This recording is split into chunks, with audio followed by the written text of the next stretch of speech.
lubang-lubang pin, terus rumah bearing dan yang lain-lain juga harus dicek.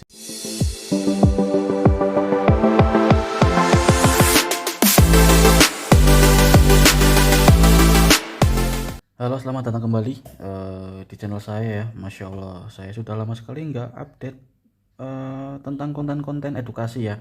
Mohon maaf dikarenakan memang pekerjaan yang benar-benar nggak bisa ditinggal, dan waktu yang belum bisa dan waktu yang belum tepat untuk bikin konten-konten lagi. Eh, Mungkin untuk mengawali lagi kita bikin pembahasan yang ringan-ringan aja dulu ya, nggak usah terlalu yang berat-berat. eh Sedikit apa ya namanya ya, yang saya rasakan kemarin. Ceritanya teman saya itu beli unit second, dan kemudian ketika barang itu datang dites ternyata kurang maksimal, dan ketika dilakukan pembongkaran, wah, ternyata harus banyak penggantian. Memang eh, ketika kita beli unit second itu pasti biasanya akan ada penggantian-penggantian, tapi setidaknya ketika kita memiliki sedikit pengetahuan atau beberapa pengetahuan yang bisa kita gunakan, tips-tipsnya cara membeli unit second itu kayak gimana, ya setidaknya kita bisa menekan atau memapras cost yang lebih lagi untuk maintenance unit second yang kalian beli nantinya. Jadi di sini saya akan membahas beberapa tips sederhana eh, kita untuk milih unit second gitu loh. Jadi kebanyakan teman-teman kan biasanya untuk mau beli unit second itu kan pasti dicek di di sektor eksternalnya ya, tapi belum tentu kalian akan mau ngecek di sektor internalnya, dan banyak dari teman-teman yang belum paham atau belum mengetahui gimana sih cara ngecek di sektor internal kayak kayak gimana sih. Nah, ini di sini saya akan bahas. Eh, Sebenarnya cukup sederhana ya, cukup simpel. Kita bisa cek di bagian yang pertama di switchnya. Apakah switchnya itu dia pernah mengalami konslet atau yang over pemakaian ya. Ini mengalami konslet tadinya. Nah, ini kan habis diganti ya. Bisa dilihat ya di sini. Nah, ya kan. Terus di bagian apa namanya? Aku nggak terlalu ahli elektronika sih ya. Di bagian kuningnya sini nih, ini kan luntur di bagian sini. Nah, setidaknya kalau misal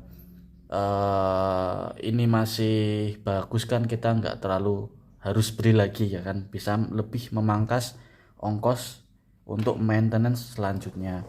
Kemudian kita cek-cek juga di bagian rumah bearing, terus lubang-lubang di bagian as-as yang seperti ini, kayak ini sir, aku nganggapnya ini sir ya, ini kan udah lobak banget. Nah, kalau udah lobak banget pasti untuk apa namanya ya, performa dan yang lain-lain itu akan sangat-sangat berpengaruh, dan ketika pemasangan pun ini rodok ribet nek menurutku, karena ini ketika sudah ada dikasih spring dan yang lain-lain untuk masang tuh susah banget menurutku ya.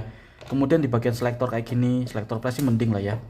Di bagian selektor kayak gini nih, ini kan ada tambalan, ini bekas tambalan, ini tambalan nih, ini udah haus. Nah, setidaknya kalau ini masih bagus kan, ya ayolah, masih bisa lah gitu. Tapi kalau udah kayak gini, kita harus beli part lagi, dan itu akan mengalami pembengkakan biaya untuk maintenance. Kemudian di bagian silinder ya, cek juga biasanya, hati-hati kalau dari depan kelihatannya mulus, dari belakang waduh, nah ini yang repot. Ini cepat merusak seal, kemudian ditembakkan juga bakal ngempos, dan kurang maksimal, kurang stabil juga di pertembakannya. Terus apalagi sih, nggak terlalu banyak banget ya. Untuk gear-gearnya juga harus dicek, terus untuk bearingnya, untuk kalian tuh harus pandai-pandai. Kalau boleh ngomong sama yang jual itu, boleh nggak kita ngecek internal partnya, terus kondisi-kondisinya kayak gimana, biar setidaknya tuh ketika kita beli unit second, jangan sampai udah beli unit second kita justru malah pengeluarannya lebih banyak dan hampir bisa untuk beli unit baru gitu loh. Setidaknya kalau kita bisa mampunya untuk beli unit second ya,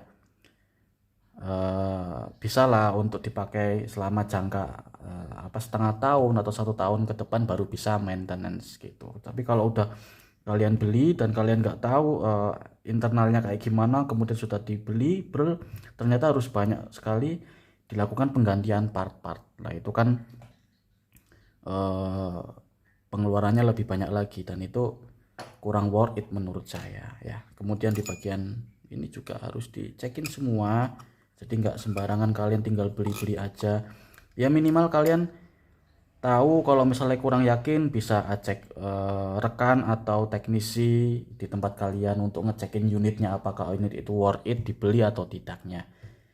Paling gitu dulu ya. Semoga tips ini bermanfaat buat teman-teman semua dan semoga saya besok bisa update lagi untuk konten-konten edukasi berikutnya. Oke. Wassalamualaikum warahmatullahi wabarakatuh.